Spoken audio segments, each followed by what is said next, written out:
ধরতে পারছেন আপনাদের পর্যন্ত অনেক রকম আমাদের ধন্যবাদ।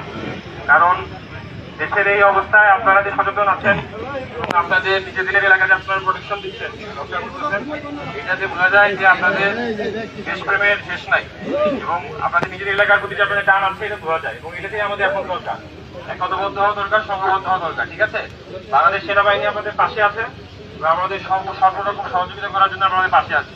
আপনাদের যে কোনো রকম বিপদে আমরা এগিয়ে আসবো। শুধু আপনাদের নিজেদের সচেতন থাকতে হবে, এরকম করে নিজেদেরকে যে মানে একটু যেভাবে করতে পারছেন এরকম আরো যদি কেউ চেষ্টা করলে নিজেদের করতে পারবেন। আর যে কোনো বিপদে পড়বেন আমাদেরকে স্মরণ করবেন, আমরা অবশ্যই সঙ্গে সঙ্গে যত এই সমস্ত করার চেষ্টা করবো। বুঝতে পেরেছেন? তো আপনাদেরকে আমাদের ধন্যবাদ জানাই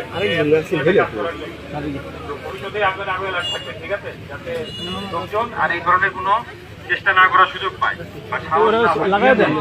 এরকম আপনাদের এরকম এলাকা থাকলে গেঞ্জির মধ্যে আটকে দিতে হবে।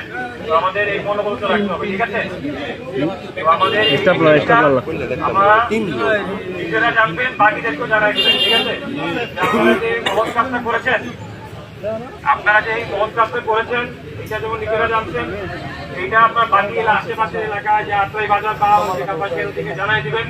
তাহলে কি হবে, তারাও অবশ্য থাকবে এবং তারাও আপনাদের থেকে উৎসাহ পাবে। ঠিক আছে, একতাবদ্ধ হয়ে কাজ করে উৎসাহ পাইলে তাহলে আর আমাদের যানবাহনের কাজ করতে পারবো। সেনাবাহিনীর প্রতি আপনাদের ভরসা আছে? আপনারা ভরসা রাখেন যে সেনাবাহিনী